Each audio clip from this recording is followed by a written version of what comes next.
volta aqui no programa Tarde com Jesus, nessa quarta-feira, 3 horas e 26 minutos. E nós vamos juntos para a nossa leitura bíblica, conversando um pouquinho hoje sobre os anjos. E a gente vai começar com uma leitura que a gente já tinha passado por ela no nosso estudo bíblico, né? Para começarmos do início do livro do Gênesis, tá? Então, pega a sua Bíblia aí no livro do Gênesis, primeiro livro lá da Bíblia, Gênesis 18, de 1 a 4, tá? Por favor. Gênesis 18, de 1 a 4. Pega aí um pouquinho, enquanto nós vamos separar. Olha, nós temos muitas leituras hoje para conversar, então se prepara que hoje é daqueles dias que a gente vai rodar, como diz aqui no sertão, a Bíblia inteira. Pegou aí? Gênesis, capítulo 18. Se pegou, diga amém. Se não pegou, diga misericórdia. Pega aí a sua Bíblia, meu irmão. Gênesis capítulo 18, versículos de 1 a 4. E diz assim: O Senhor apareceu a Abraão junto ao carvalho de Mambré, enquanto ele estava sentado na entrada da tenda, pois fazia muito calor. Levantando os olhos, Abraão viu na sua frente 3 homens de pé. Se você puder marcar, já pode marcar essa parte aí. Abraão viu na sua frente 3 homens de pé. Ao vê-los, correu da entrada da tenda ao encontro deles. Olha mais uma parte para você marcar. E se prostrou por terra, dizendo: Senhor, se alcancei o seu favor, não passe junto do seu servo sem fazer uma parada. Pode sublinhar essa parte toda. E se prostrou por terra, dizendo: Senhor, se alcancei o seu favor, não passe junto do seu servo sem fazer uma parada. Palavra do Senhor, graças a Deus. Olha só, gente.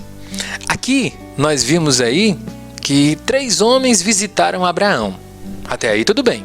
Ele viu 3 homens e visitou. O que há de tão especial nesses 3 homens? Gente, não sei, mas ele se prostrou por terra. A palavra de Deus dizia já a Abraão, né, que nós não devemos nos prostrar diante de ninguém a não ser de Deus. E se prostrou por terra dizendo: Senhor. Engraçado que ele poderia ter dito senhores, né? Senhores. Mas a palavra de Deus no versículo 1 diz: Javé, o Senhor, apareceu a Abraão no carvalho de Mambré. Javé, então era o Senhor que apareceu a Abraão no carvalho de Mambré, enquanto ele estava sentado na entrada da tenda, porque fazia muito calor. Quando ele levantou os olhos, Abraão viu na sua frente 3 homens de pé. Era o Senhor, era Deus que estava ali. Ao vê-los, correu da entrada da tenda e foi ao encontro deles e se prostrou por terra, dizendo: Senhor, olha, não senhores, mas Senhor, se alcancei o seu favor, não passe junto do seu servo sem fazer uma parada. Olha que coisa mais bonita, não é? Nessa hora, Abraão encontrou o Senhor em forma de 3 homens. Vamos continuando aí no versículo 4. Vou mandar que tragam água para que vocês lavem os pés, dizia Abraão, e descansem debaixo da árvore. Vou fazer um pedaço de pão e vocês poderão recuperar suas forças antes de partir. Foi para isso que passaram junto do servo de vocês. Eles responderam: Está bem, faça o que está dizendo. Abraão entrou correndo na tenda onde estava Sara e disse a ela: Depressa, tome 21 litros de flor de farinha, amasse-os e faça um pão grande. Depois Abraão correu até o rebanho, escolheu um vitelo novo e bom e o entregou ao empregado e pediu que se apressasse em prepará-lo. Pegou também coalhada, leite e o vitelo que havia preparado. Colocou tudo diante deles. E os atendia debaixo da árvore enquanto eles comiam. Depois eles perguntaram: Onde está sua mulher Sara? Abraão respondeu: Está na tenda. O hóspede disse: Não os hóspedes, viu, gente? O hóspede disse: No próximo ano eu voltarei a você. Veja que ele fala no singular, né? Apesar de serem 3 homens. Então, sua mulher já terá um filho. Sara, que estava na entrada da tenda, atrás de Abraão, ouviu isso, né? Embora Abraão e Sara fossem velhos, de idade avançada, Sara já não tinha regras. Sara riu por dentro pensando, agora que sou velha vou ter prazer? E com um marido tão velho, o Senhor, porém, disse a Abraão. Então, está aqui dizendo que esses anjos eram o Senhor, não é? Que esses 3 homens eram o Senhor Deus. Por que Sara riu dizendo, será que vou dar à luz agora que sou velha? Por acaso existe alguma coisa impossível para o Senhor Javé? Nesse mesmo tempo, no próximo ano eu voltarei a você e Sara terá um filho. Sara, que estava assustada, negou. Eu não ri, mas ele tornou a dizer, não negue, você riu. Os homens se levantaram e olharam em direção a Sodoma, e Abraão foi acompanhá-los para a despedida. E o Senhor dizia, será que devo esconder de Abraão o que vou fazer?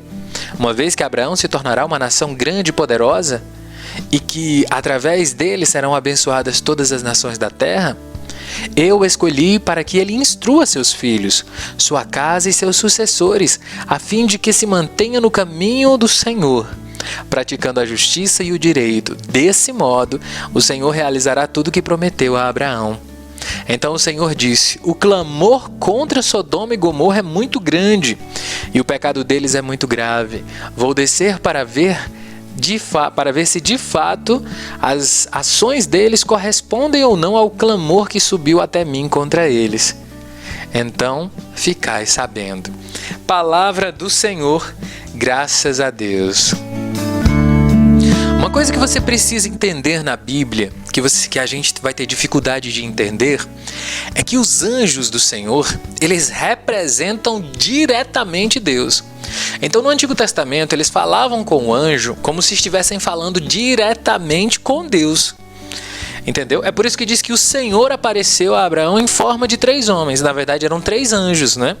Também uma referência aí à Santíssima Trindade, o Pai, o Filho e o Espírito Santo. Por isso, 3 homens. E também os 3 arcanjos, né? Miguel, Rafael e Gabriel. Os 3 arcanjos foram visitá-los e se reconhecia muito a presença fortíssima de Deus através dos anjos, né?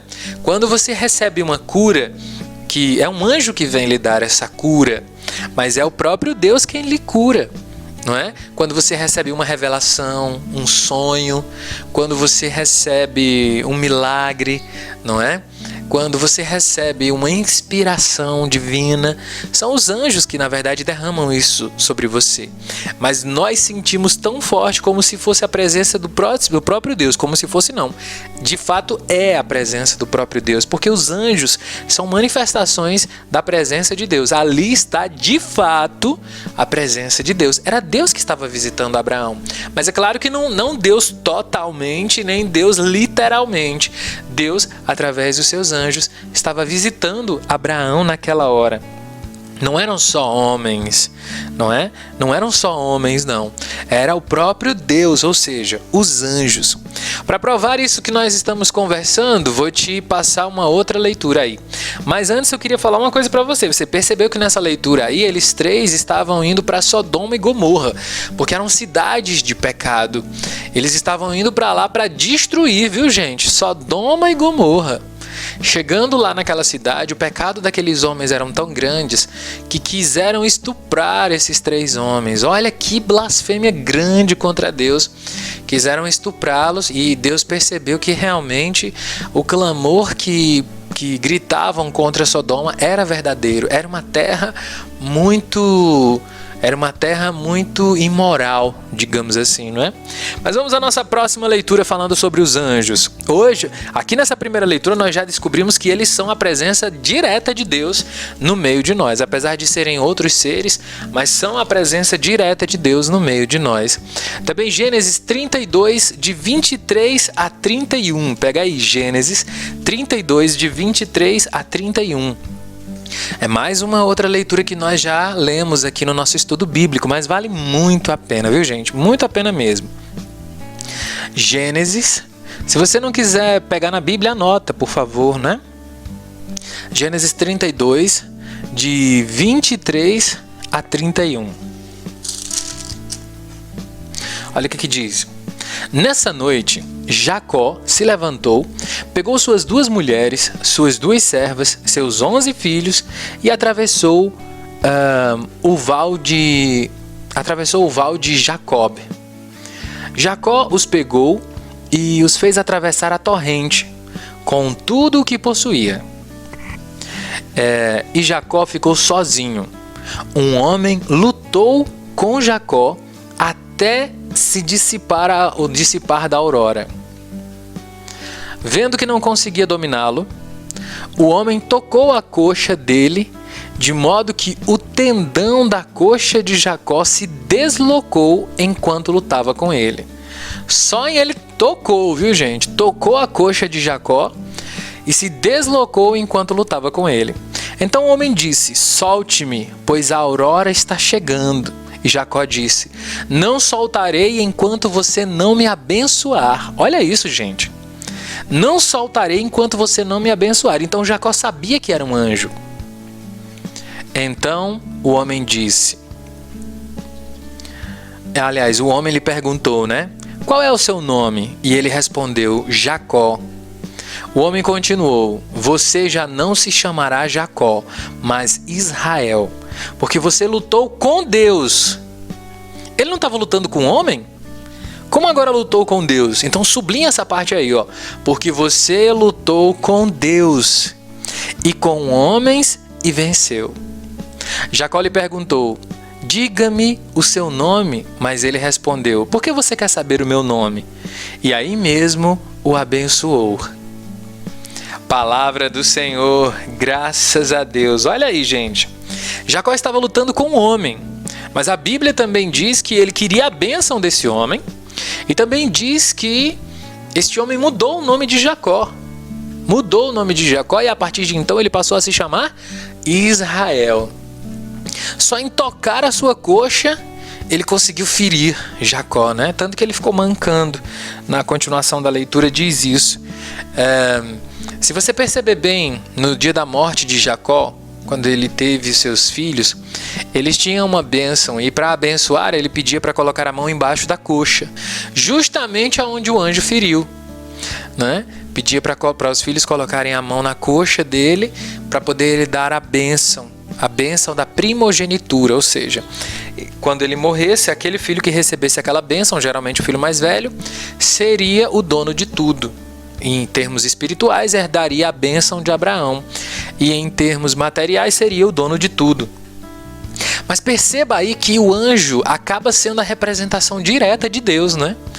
Quando você sente a presença de Deus na sua casa, quando está rezando, que sente aquela paz, aquela coisinha boa, é um anjo de Deus que está perto de você.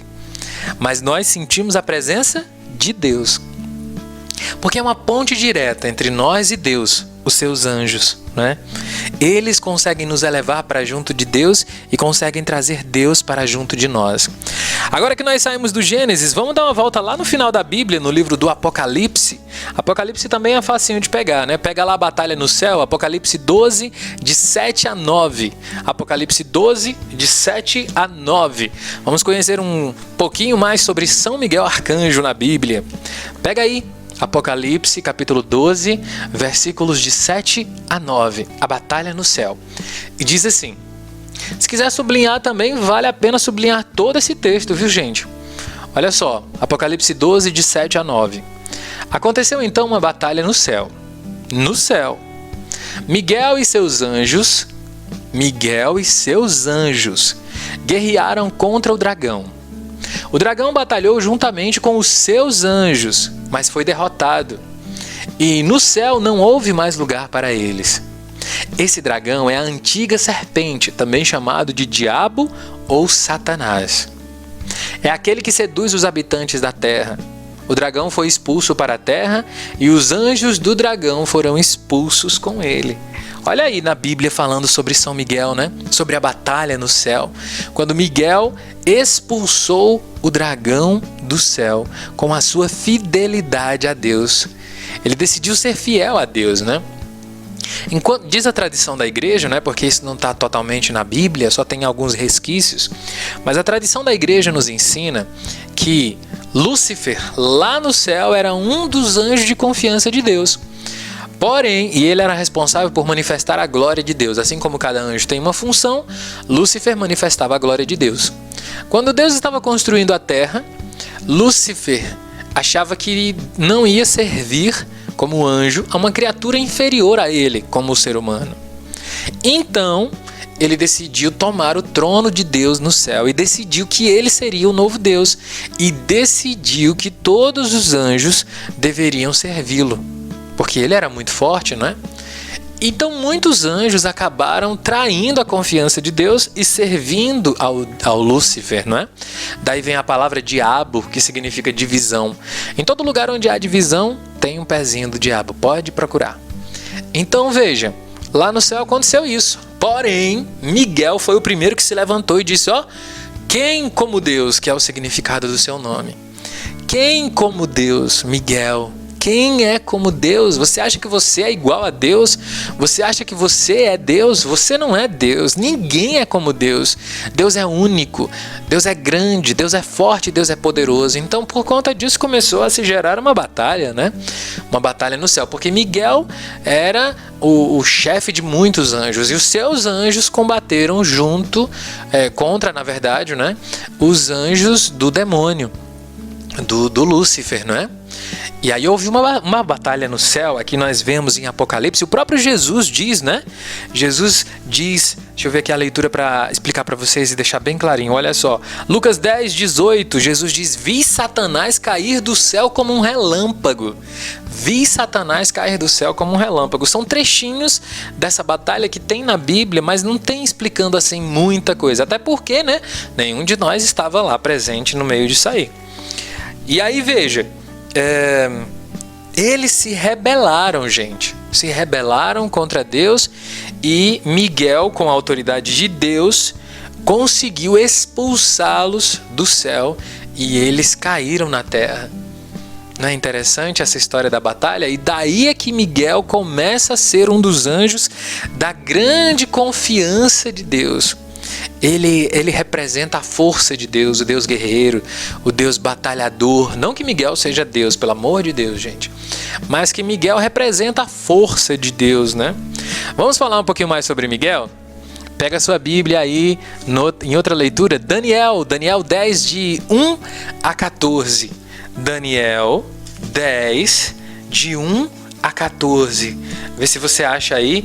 A gente vai continuando falando um pouquinho sobre Miguel, não é? As aventuras de Miguel. Miguel, um anjo guerreiro. Muita gente celebrando Miguel por conta da quaresma de São Miguel. Mas eu não sei se você sabe que na quaresma de São Miguel, quem primeiro fez essa quaresma de São Miguel foi, na verdade, São Francisco, né? São Francisco queria fazer períodos de penitência, sabe?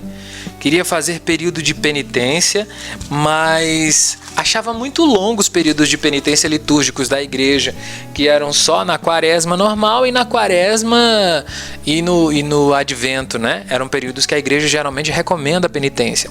Então ele decidiu fazer uma quaresma de São Miguel, 40 dias antes do dia de São Miguel. São Miguel muito venerado desde sempre na igreja, desde o Antigo Testamento pelo povo judeu, no Novo Testamento por nós, na história da igreja com Constantino, né? Se der tempo eu vou falar um pouquinho também. E aí ele, no meio cristão, São Miguel é aquele que pesa, é aquele que julga. Por isso que ele tem uma balança nas mãos também, além da espada, né? É aquele que julga. Quando você chega no céu, ele é que encaminha as almas depois da morte, ou para o castigo, ou para a redenção, né? Junto com Deus. Ele é que pesa as almas. Então tem-se uma devoção na antiguidade muito forte com São Miguel. São Francisco, sabendo disso, queria alcançar a sua purificação e fez uma quaresma durante 40 dias rezando para o arcanjo. No último dia, ele viu o arcanjo no céu. Ele saiu flutuando, gente. São Francisco flutuou e aí o anjo se transformou no céu em Cristo crucificado. E das chagas de Cristo saíam raios de luz. De cada chaga saía um raio de luz que tocava em Francisco e colocava nele as chagas de Cristo. Daí as chagas de Cristo nele. Não é bacana essa história? E aí ele voltou para o convento. Depois de pouco tempo ele acabou morrendo, mas ele recebeu as chagas de Cristo. Tamanha era a experiência de São Miguel com São Francisco de Assis, né? Vamos lá, continuando aqui. Pegou aí o livro de Daniel? Daniel 10, de 1 a 14. Daniel 10, de 1 a 14. Deixa eu ver se eu acho que também na minha que eu não marquei. Achei. Olha só. No terceiro ano do rei de Ciro, rei da Pérsia, certa mensagem foi revelada para Daniel, que era chamado de Baltazar. Essa mensagem autêntica que falava de uma grande luta ou uma grande batalha. Ele compreendeu a mensagem graças a uma visão. Nessa ocasião, eu, Daniel, fiquei de luto por 3 semanas. Não comi nada e que tivesse algum sabor, nem carne, nem vinho entraram na minha boca. Nem usei nenhum tipo de perfume durante 3 semanas completas. No 24º dia do primeiro mês do ano, eu estava à beira do grande rio Tigre, quando de repente levantei os olhos e vi, era um homem vestido de linho e tendo na cintura um cinturão de ouro puro. Seu corpo era como de uma pedra preciosa e seu rosto era como de um relâmpago. Seus olhos eram como 2 lâmpadas acesas. Os seus braços e pernas tinham um brilho do bronze polido. Sua voz parecia o clamor de uma grande multidão. Só eu, Daniel, vi a aparição. Os outros que estavam comigo não viram nada. Mesmo assim, caiu sobre eles um medo tão grande que fugiram para se esconder. Fiquei sozinho ao ver essa magnífica aparição. Me senti desfalecer, meu rosto empalideceu e eu não conseguia me controlar. Ouvi o som das palavras e ao ouvi-lo caí sem sentidos com o rosto por terra. A mão de alguém me tocou e me sacudiu, fazendo-me ficar de joelhos com a palma das mãos para o chão. Ele me disse: Daniel, homem querido, entenda a mensagem que vou lhe transmitir. Fique de pé, pois Deus me mandou a você. Ele falou e eu me levantei tremendo. Ele continuou: Daniel, não tenha medo, pois desde o primeiro dia em que você começou a meditar para entender e se humilhou diante de Deus, suas palavras foram ouvidas, e é por causa delas que vim. Se você puder, sublinha aí o versículo 13, tá? Que diz assim: durante 21 dias, o príncipe dos reis da Pérsia me resistiu. Porém, Miguel, um dos príncipes supremos, veio em minha ajuda. Eu o deixei lá, enfrentando os reis da Pérsia. Era como se estivesse aparecendo um anjo para Daniel, falando sobre Miguel, né? Ele dizendo: olha, eu estava tentando falar com o rei da Pérsia, mas ele não me ouviu, ele me resistiu durante todos esses dias, mas agora apareceu Miguel, e Miguel está combatendo com ele. Eu deixei Miguel lá, combatendo com ele. Olha aí, mais um livro da Bíblia falando sobre São Miguel para a nossa meditação, não é bacana? Gente, se eu estiver falando rápido demais ou vocês não estiverem entendendo, manda um zap para mim avisando aí, tá, gente? Pelo amor de Deus. Mais uma leitura de São Miguel, Josué 5, de 3 a 15. Vê se você pega aí, vai andando para trás, como diz a história, e vê se você encontra o livro de Josué. Josué lá no iniciozinho da Bíblia, tá, gente? Josué depois de Deuteronômio, depois tem Gênesis, Números, Levítico, Deuteronômio, depois é Josué, tá? Pega aí Josué capítulo 5, versículos de 13 a 15. Josué 5, de 13 a 15. E diz assim: estando perto de Jericó, Josué levantou os olhos e viu de pé diante de si um homem com a espada desembainhada na mão. Josué se aproximou dele e perguntou: és a nosso favor ou a favor dos nossos inimigos? E ele respondeu: eu sou o chefe do exército de Deus e acabo de chegar. Então Josué prostou-se com o rosto por terra e o adorou. A seguir perguntou: O que diz o meu senhor a seu servo? O chefe do exército do Senhor respondeu: tira a sandália dos seus pés, porque o lugar onde você está pisando é um lugar sagrado. E Josué assim o fez. Olha aí, mais uma leitura. E é interessante que sempre que se fala de São Miguel, nunca está em outro tipo de ocasião. São sempre situações de batalha. Aqui Josué estava tentando lutar pela terra prometida, né? A terra que Deus tinha dado para eles. Deus deu uma terra para eles, mas teve uma grande fome na região e com José do Egito eles foram morar no Egito. 400 anos depois, o rei do Egito resolveu escravizar o povo de Israel. Então o Senhor, com Moisés, os libertou e eles foram para o deserto, né? Viver no deserto. Durante 40 anos eles foram viver no deserto, mas aqueles que eram guerreiros, que eram mais, que murmuravam, que reclamavam, todos esses foram morrendo no caminho do deserto. Então eles não tinham mais um exército para lutar. Eles tinham crianças que já cresceram, né? E outros, mas ninguém era treinado para a guerra. E eles pensaram, como é que a gente vai entrar nessa batalha para lutar? Né? Mas Deus enviou Miguel e seus anjos. E o inimigo brigava sozinho, confundindo, né? O povo de Israel via eles lutando sozinhos, mas eles viam que eles estavam lutando com outros homens. Na verdade, esse povo estava lutando com Miguel e os seus anjos, por ordem do Senhor. Não é bacana? Miguel mais uma vez envolvido aí com as batalhas. Agora veja bem. Pega aí, meu irmão, se você puder, lá no final da Bíblia, um pouquinho antes de Apocalipse, Judas, capítulo 1, versículo de 5 a 10. Judas, capítulo 1, versículo de 5 a 10. Vê se você encontra aí a carta de Judas. Ela é uma carta bem pequenininha, só tem umas 2 folhas, eu acho.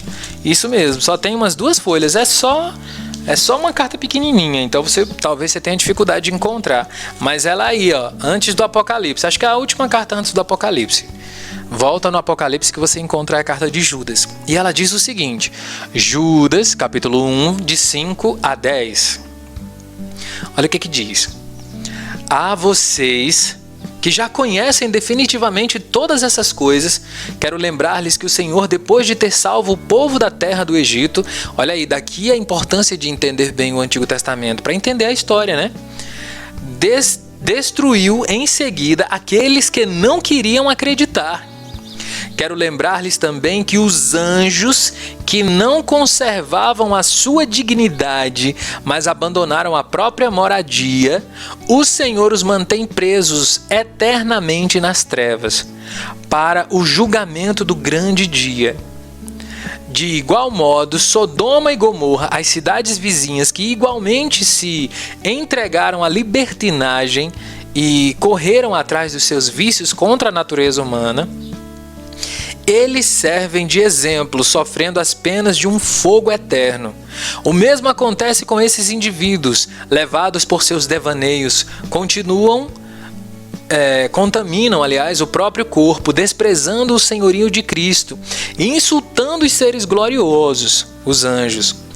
Na luta com o diabo para disputar o corpo de Moisés, o arcanjo Miguel não teve a ousadia de acusá-lo com palavras ofensivas, apenas disse que o Senhor castigue você. Esses indivíduos, porém, dizem blasfêmias contra tudo o que eles não conhecem e o que conhecem instintivamente a maneira de animais e que os conduzem à ruína. Aqui eles estavam falando da sodomia, né, gente? A sodomia que havia na cidade de Sodoma, relações homossexuais e muita imoralidade que havia naquela cidade. Acredita-se que essas imoralidades foram ensinadas a esses homens pelos demônios, que os demônios são anjos que se rebelaram contra Deus. Mas aqui diz que Deus os prendeu num lugar de escuridão, e aqui diz também que Miguel chegou a lutar contra o demônio em busca do corpo de Moisés, porque o demônio, ele odiava tanto Moisés, mas tanto, que quando Moisés morreu, o demônio queria ficar com o corpo dele, para destruir, pisar, enfim, descontar toda a sua raiva no corpo de Moisés. Mas o arcanjo Miguel veio guardar o corpo de Moisés. E ele não teve nem a ousadia de blasfemar, de xingar o demônio. Ele simplesmente disse: que Deus julgue você. Aqui nós descobrimos que os anjos são seres que possuem liberdade. Eles não são escravos de Deus, eles são livres. Os anjos podem pecar, os anjos podem renunciar a Deus e virar demônios. Esses são os demônios, né? Os anjos decaídos. Vamos lá! Lucas capítulo 2, eu acho que eu não preciso nem ler, não é? Que é a história do anjo Gabriel que foi enviado à Virgem Maria. Por que o anjo Gabriel foi enviado, né? E por que nós chamamos ele de arcanjo? Porque era uma missão muito especial. Não poderia ter enviado qualquer anjo, porque um anjo desses poderia cair em tentação, atacado pelo demônio e atacado pelos os outros demônios, né? E ele poderia também decair da sua missão e não chegar a cumprir a sua missão, que era levar a proposta de Deus a Maria, né? Então precisava ser um anjo da confiança de Deus. Daí se diz que Gabriel é um arcanjo da revelação. Ele sempre aparecia em sonhos a José, a Maria, também apareceu a Zacarias, o pai de João Batista, anunciou também a Isabel, a Zacarias, né, que ele teria um filho de Isabel.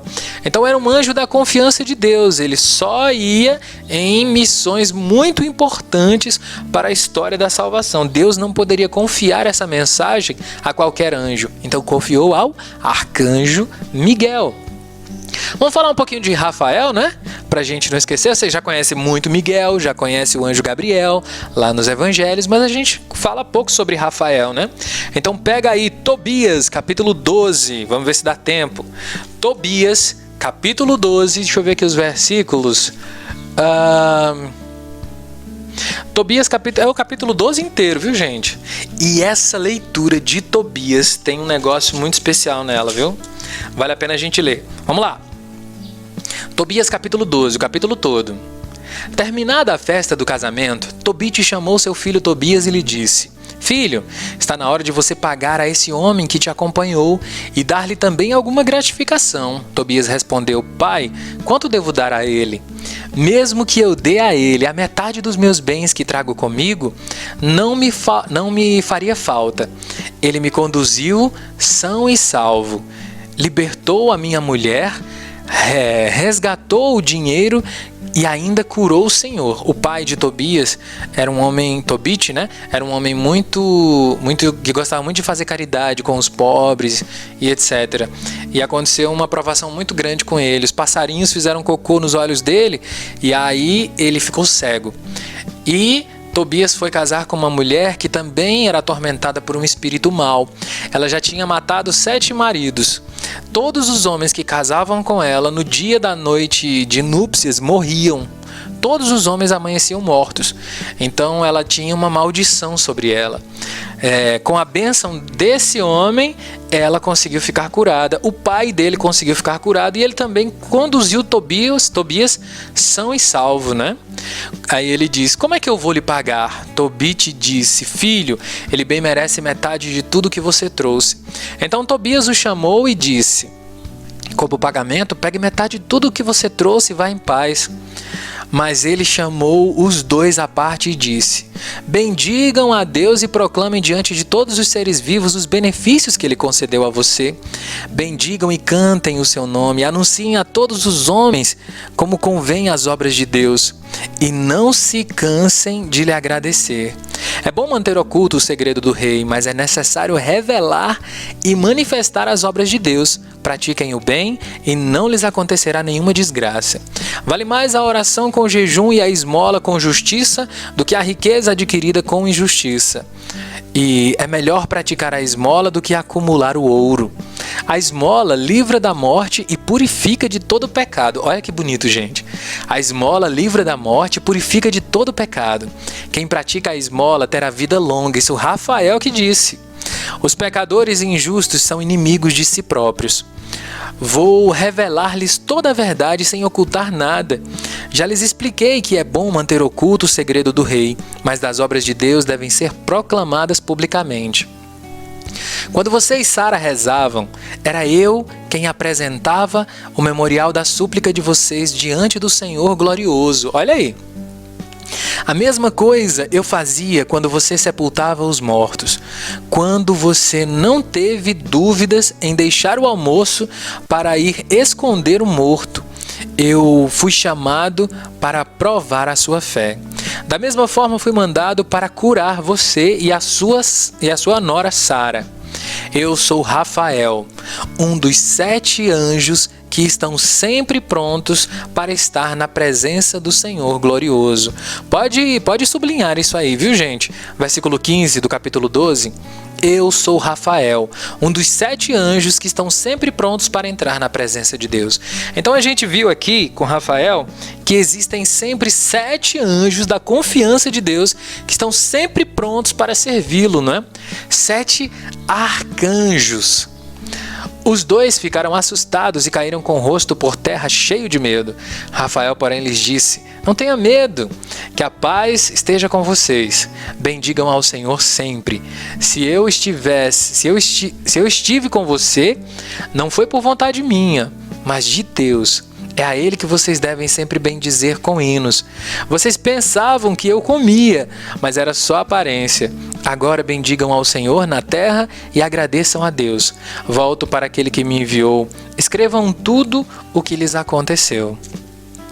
E o anjo desapareceu. Quando levantaram, não o puderam ver mais. Então louvaram a Deus e entoaram hinos, agradecendo-lhes as maravilhas que tinha realizado, porque o anjo de Deus tinha aparecido a eles. Olha aí, tá vendo, gente? Rafael é conhecido como o arcanjo da cura, o médico de Deus, não é? É ele e os seus anjos que derramam as curas sobre nós quando Deus assim as permite. Não é bonita a história de Rafael? Agora, esse negócio desses 7 anjos na presença de Deus, que estão sempre na presença de Deus, é meio difícil da gente entender, né? Vamos para o Apocalipse de novo? Tá cansado já? Apocalipse capítulo 4, de 1 a 6. Apocalipse capítulo 4, versículos de 1 a 6. Lá no finalzinho da Bíblia, lembra lá o Apocalipse? Apocalipse capítulo 4, de 1 a 6. Olha o que diz. Depois de escrever as cartas às igrejas, eu, João, tive uma visão. Havia uma porta aberta no céu, e a primeira voz que eu tinha ouvido falar-me como uma trombeta disse: suba até aqui para que eu lhe mostre as coisas que devem acontecer depois dessas. Imediatamente o Espírito tomou conta de mim. Havia no céu um trono, e no trono tinha alguém sentado. Aquele que estava sentado parecia como uma pedra de jaspe e cornalina. Um arco-íris envolvia o trono com reflexos de esmeralda. Ao redor desse trono havia outras 24, e nele 24 anciãos que estavam sentados. Deixa eu explicar para você isso aí. Esses 24 anciões são os 12 patriarcas, os 12 filhos de Israel, os 12 filhos de Jacó, não é? Que representam o Antigo Testamento, e os 12 apóstolos de Jesus, que representam o Novo Testamento. Daí 24 homens sentados em trono. Os 12 primeiros do Antigo Testamento e os 12 últimos, os apóstolos de Jesus, não é? Ao redor desse trono havia outros 24, e nele 24 anciãos estavam sentados. Todos eles vestidos de branco e com uma coroa de ouro na cabeça. Diante do trono saíam relâmpagos, vozes e trovões. Diante do trono estavam acesas 7 lâmpadas de fogo, que eram os 7 Espíritos de Deus. Olha aí, gente. Os 7 Espíritos de Deus. Na frente do trono havia como que uma nuvem. Havia como que um mar de vidro, como cristal. E aí a gente termina aqui, né? Então veja. Rafael dizia: eu sou um dos 7 anjos que está na presença de Deus. Aqui também você via 7 espíritos em forma de fogo na presença de Deus. São esses 7 anjos que Rafael falava no Antigo Testamento. São 7 anjos que estão sempre na presença de Deus. Por estarem sempre na presença de Deus, são anjos da confiança dele. Nós os chamamos de arcanjos. Por quê? Porque eles estão sempre na presença do Senhor. Os arcanjos são anjos da mais alta confiança do Senhor, não é? Volta um pouquinho no livro do Apocalipse, Apocalipse capítulo 1, versículo 20. Apocalipse capítulo 1, versículo 20 diz assim, se puder marcar, marca, tá? Quer saber o mistério das 7 estrelas que você viu na minha mão direita e dos 7 candelabros de ouro? As 7 estrelas são os anjos e as 7 igrejas são os 7 candelabros. As 7 estrelas são os anjos das 7 igrejas e os 7 candelabros são as 7 igrejas. João teve uma visão, né? Teve uma visão de Deus com a mão aberta e sobre ele 7 estrelas e 7 candelabros. 7 candelabros, aqueles que a gente coloca velas, né? E aí Deus disse a João, quer saber o que são isso? Os 7 candelabros são 7 anjos e as 7 estrelas são 7 igrejas. As primeiras 7 igrejas que foram fundadas eram protegidas pelos 7 arcanjos. Cada um deles protegia uma igreja. Isso também representa, não é? Os bispos da igreja, pelos os quais também eram protegidos por anjos, né? Por isso que o Senhor diz, escreve ao anjo da igreja de Filadélfia. Assim diz o Senhor para você. É como se o anjo que protegia aquela igreja fosse dar um recado para o pastor daquela igreja, para o bispo daquela igreja, né? Então a gente vê aí que esses 7 espíritos são os 7 arcanjos. Você percebeu também que no altar, às vezes, tem 7 castiçais de vela? Já percebeu que algumas igrejas colocam os 7 castiçais? Eles representam os 7 arcanjos, 7 espíritos de fogo que ficam sempre na presença de Deus. Bonito, né? Eles também representam os 7 sacramentos, que são 7 graças de Deus, né? Cada um representado por um arcanjo, e também representam os 7 dons do Espírito Santo, não é? Quer ver como é que são aí os dons do Espírito Santo? Pega aí, ó. Deixa eu ver se dá tempo de pegar. A gente vai atrasar um pouquinho, mas não tem problema não. Ó, 1 Coríntios capítulo 12, versículos de 4 a 10. Você pensa que estudar a Bíblia não cansa? Cansa sim, ó. Já tá cansado aí do outro lado? Não cansa não. Se tiver muito enfadonha, gente, vocês me falam que eu dou uma parada e a gente continua amanhã, tá bom? Se você não estiver aguentando aí do outro lado. Que quando eu começo a conversar sobre a Bíblia assim, eu me empolgo demais. Mas olha só, Coríntios capítulo 12, versículos de 4 a 10. Coríntios 12, de 4 a 10. E diz assim: existem dons diferentes, mas o mesmo é o Espírito. Diferentes serviços, mas o mesmo é o Senhor. Diferentes modos, mas o mesmo Deus que realiza tudo em todos. Cada um recebe o dom de manifestar o Espírito para a utilidade de todos, os 7 dons do Espírito, tá, gente?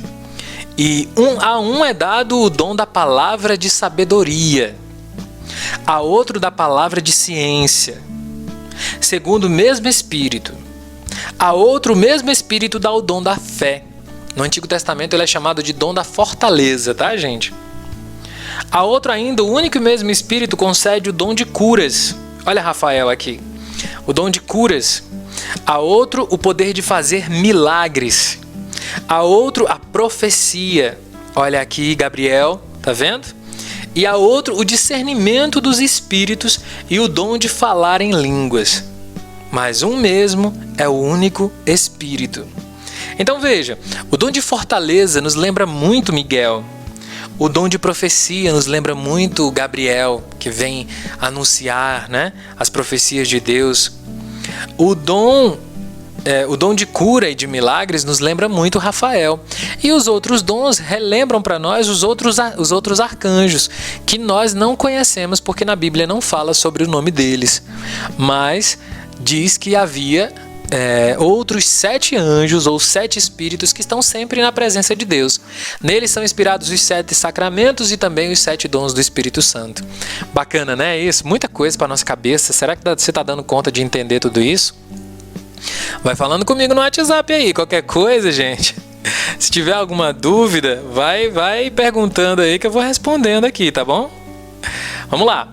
Gente, estamos quase terminando, tá bom? Mas você sabia que existem serafins, né?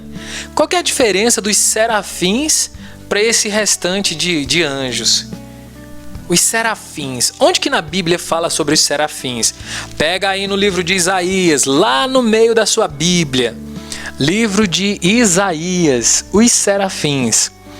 Os serafins e os tronos são dois tipos de anjos diferentes. Isaías 6, de 1 a 7.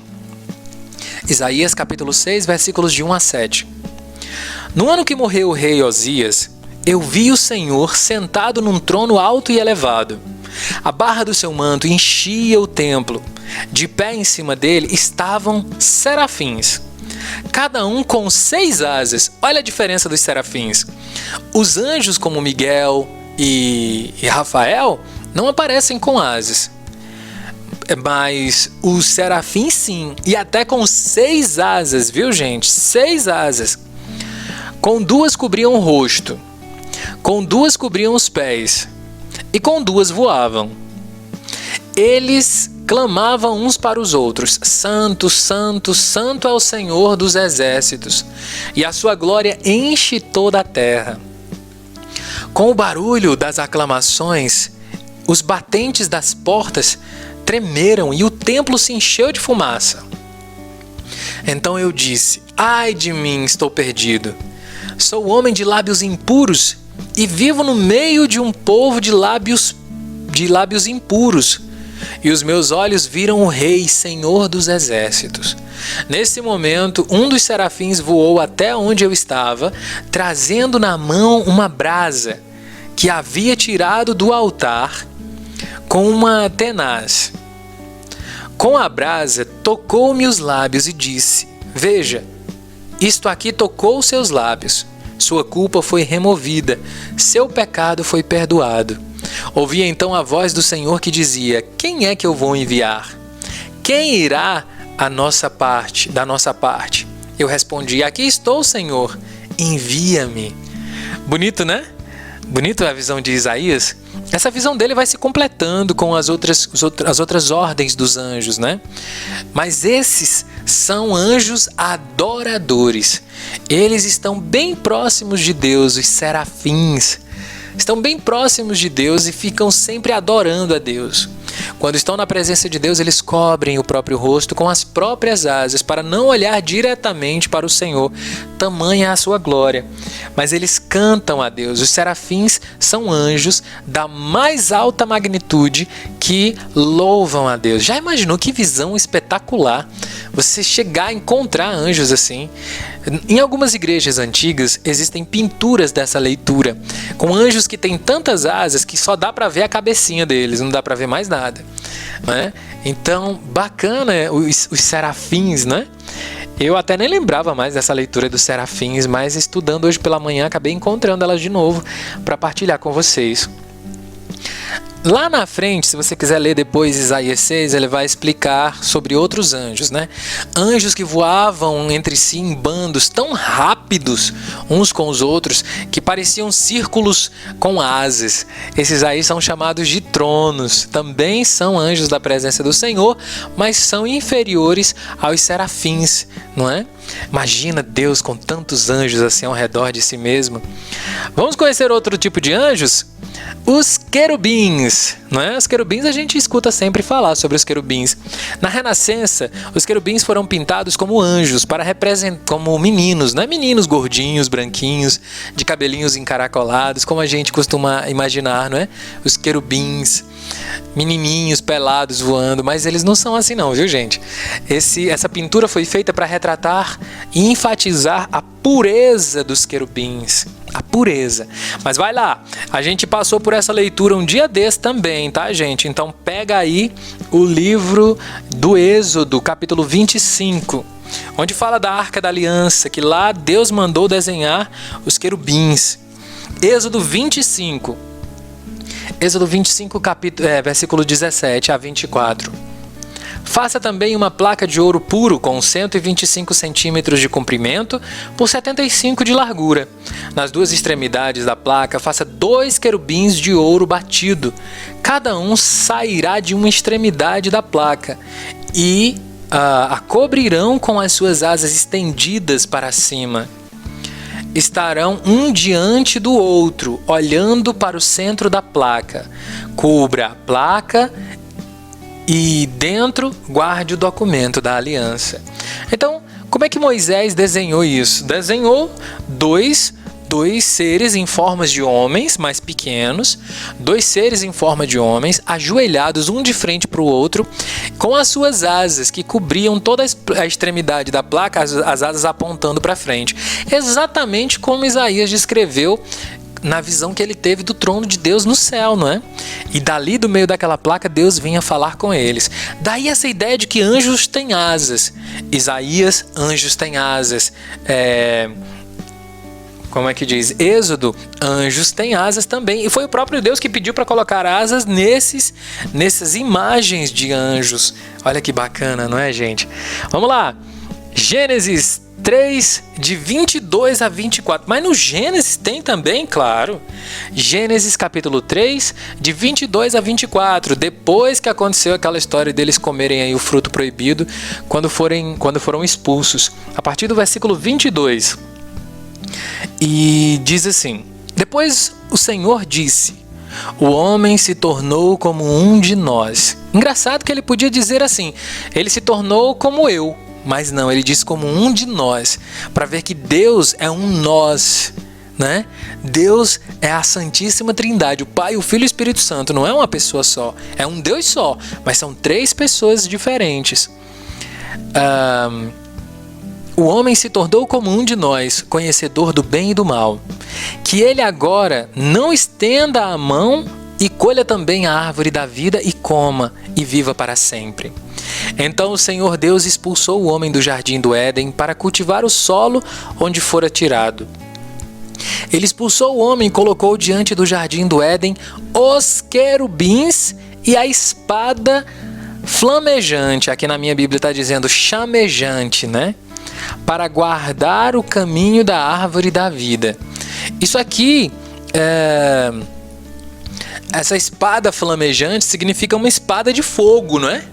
Uma espada de fogo. E essa espada de fogo? Que espada de fogo é essa? É Miguel.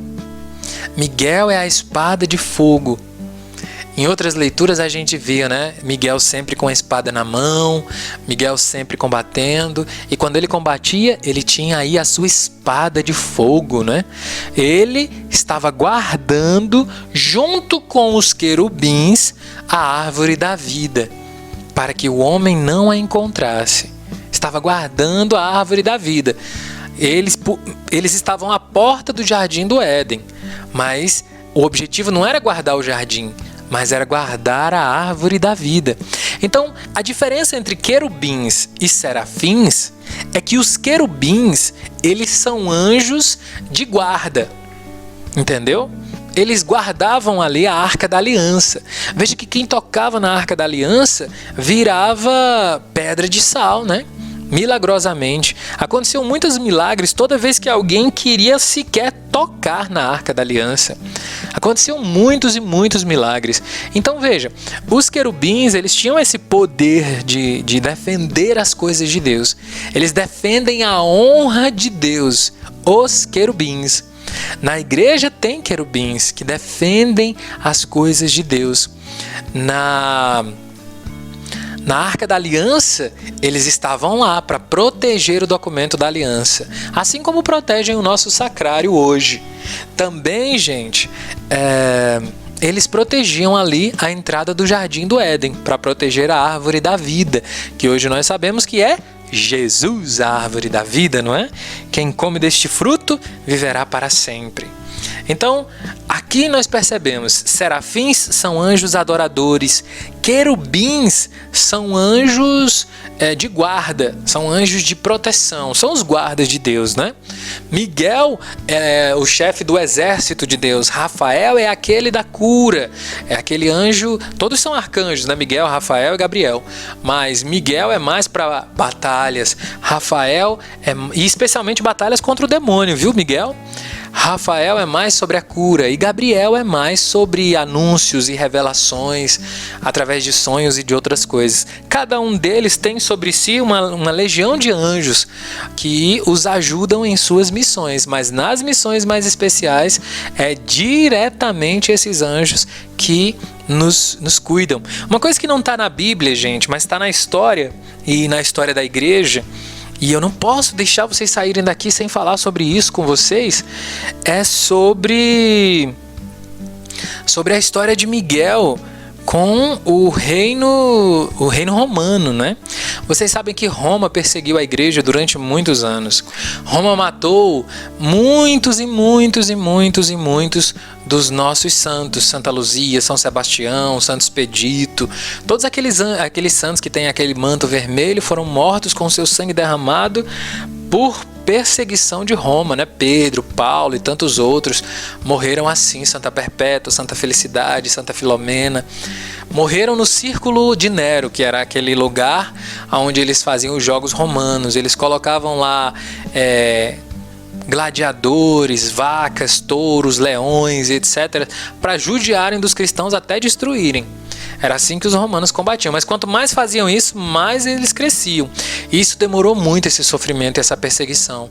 Essa perseguição dos romanos à igreja durou aí cerca de 10 imperadores, só foi terminar lá no reinado de Nero.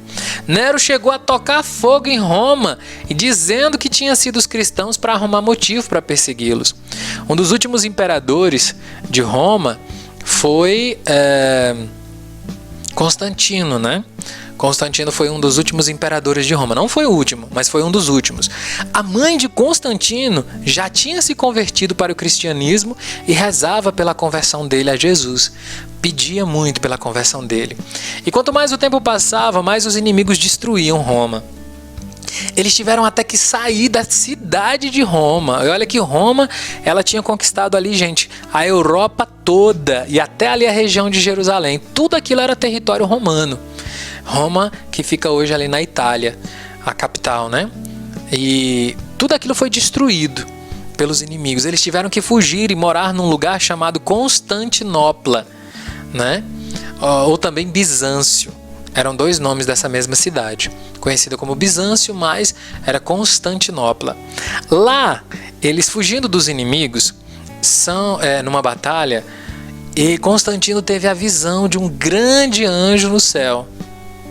Um grande anjo, São Miguel Arcanjo.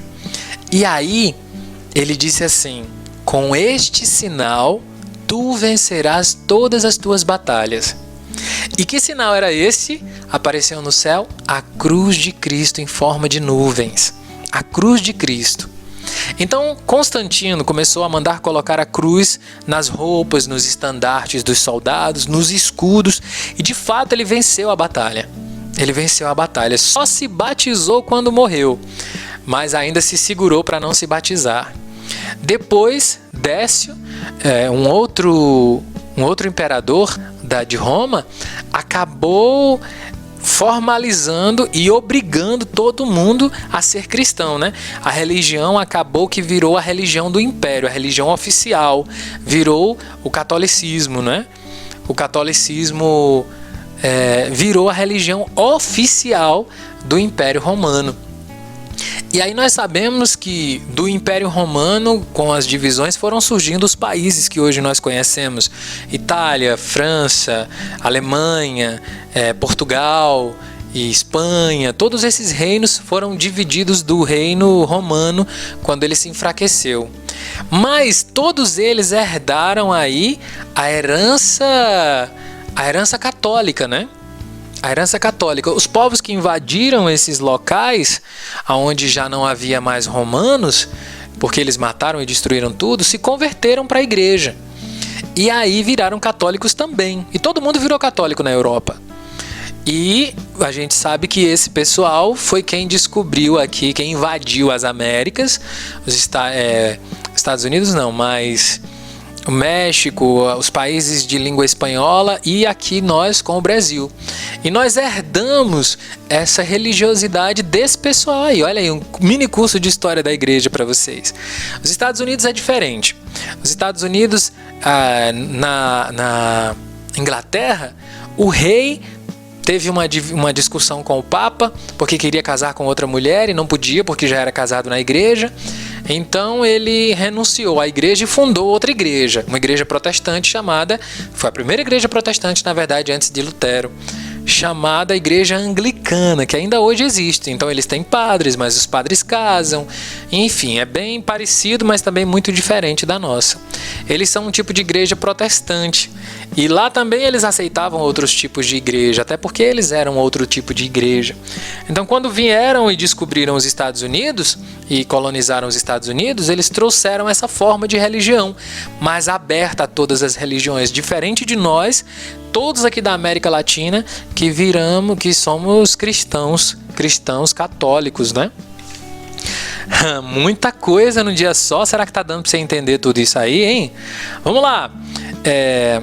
Tanto Apocalipse quanto Ezequiel, eles viam os querubins não com formas humanas, como Moisés colocou lá na Arca da Aliança, mas os dois viam eles como animais alados. Como assim? Uns pareciam com touros, tinha cabeça de touro, corpo de homem e 2 asas. Outro tinha cabeça de leão, corpo de homem e asas. Era bem misturado.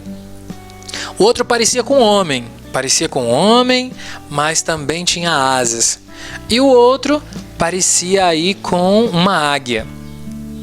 Todos esses animais representavam a força de Deus. Nós não sabemos se eles são exatamente assim, ou a aparência deles, ou se não é assim, ou se foi uma forma de Deus mostrar que aqueles seres eram seres fortes, como touros, leões e até o próprio homem e a águia, né? Que a águia também é muito forte. Cada um na sua área, são animais muito fortes.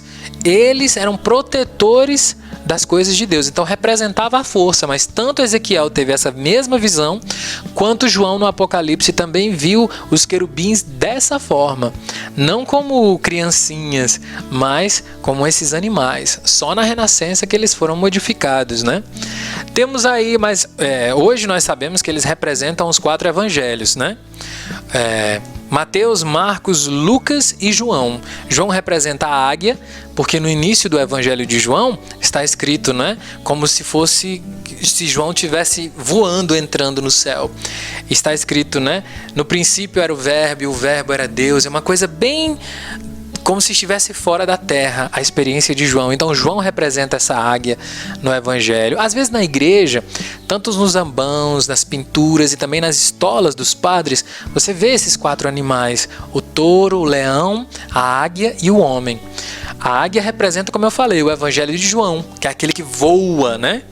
Que fala e escreve como se estivesse dentro do céu. No princípio era o verbo, e o verbo era Deus, né? E ele desceu para o meio do seu povo, etc.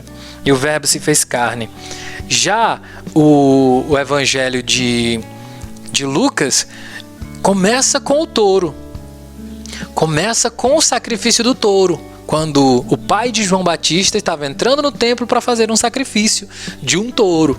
Então, para Lucas, Jesus é misericordioso, é o sacrifício da misericórdia, alguém que morre por mim, né? Alguém que é sacrificado por mim. Então, para Lucas, Jesus é misericordioso.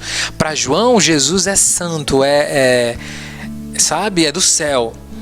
Já Mateus, ele começa com a genealogia de Jesus. Ele fala sobre o lado humano de Jesus. Jesus, filho de Davi, filho de não sei quem, até chegar em Adão. Ele mostra Jesus dentro da genealogia humana. Daí a questão do homem, né? E Marcos começa com João Batista dizendo: sou a voz que clama no deserto como um rugido de leão, preparai os caminhos do Senhor. Então esses animais que eram alados, que foram vistos no céu como formas de querubins, eles representam os 4 evangelhos. E por fim, gente, que eu não vou ler para não ficar mais extenso do que já ficou, estou quase 1 hora falando com você, não sei como você me aguenta, Mateus 18, de 1 a 10. Se quiser anotar aí, eu não vou ler, tá? Mas Mateus 18, de 1 a 10, onde Jesus fala sobre os nossos anjos da guarda, não é? Jesus, vamos ler, né? Um pouquinho a mais, um pouquinho a menos, não mata ninguém. Vamos ler? Mateus 18, de 1 a 10. Deixa eu pegar aqui na minha Bíblia. Mateus 18, de 1 a 10.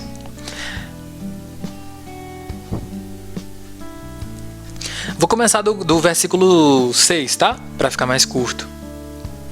Quem escandalizar um desses pequeninos que acreditam em mim, melhor seria ele pendurar uma pedra de moinho no pescoço e ser jogado no fundo do mar.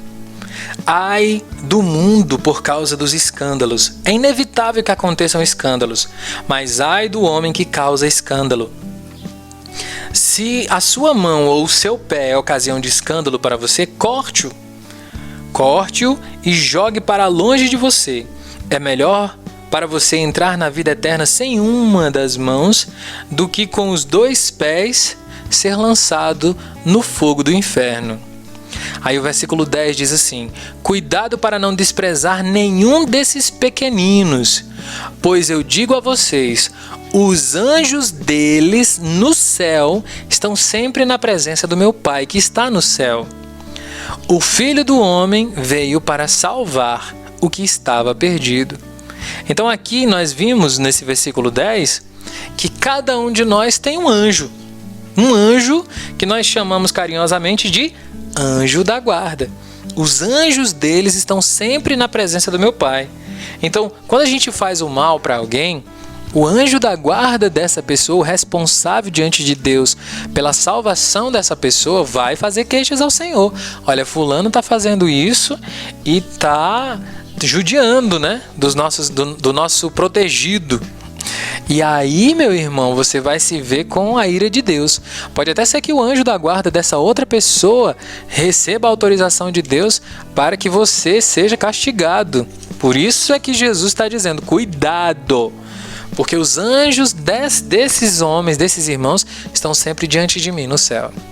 Ai, gente, foi muito bom o estudo de hoje, né? Foi longo, mas foi bom, foi demorado. Eu prometo que eu vou me esforçar para ficar só aquela meia horinha, tá, gente? Para não demorar demais e não ficar um programa tão longo como está assim. Especialmente porque algumas outras rádios agora estão começando a querer transmitir a gente, então a gente tem que respeitar os horários por causa deles. Eu não posso mais ficar tão folgada assim. Mas foi bacana o estudo de hoje, não foi? Então eu quero terminar dizendo para você que foi um prazer estudar com você. Amanhã a gente volta ao nosso estudo normal, falando um pouquinho aí sobre o livro de Deuteronômio, aliás, de Números, né? A gente vai falar aí sobre o livro de Números a partir de amanhã. Tchau, gente! Um cheiro no coração! E essa próxima música vai, em especial, encerrando o programa de hoje, para nossa querida irmã Edjane. O tempo não espera ninguém, para você aprender a valorizar quem você ama. Uma bela reflexão para nossa tarde. Depois dela você fica com um especial de Padre Zezinho, que sobrou aí do programa do Padre Zezinho, né? Pra gente curtir até o finalzinho da tarde. Um abraço, gente! Fica com Deus!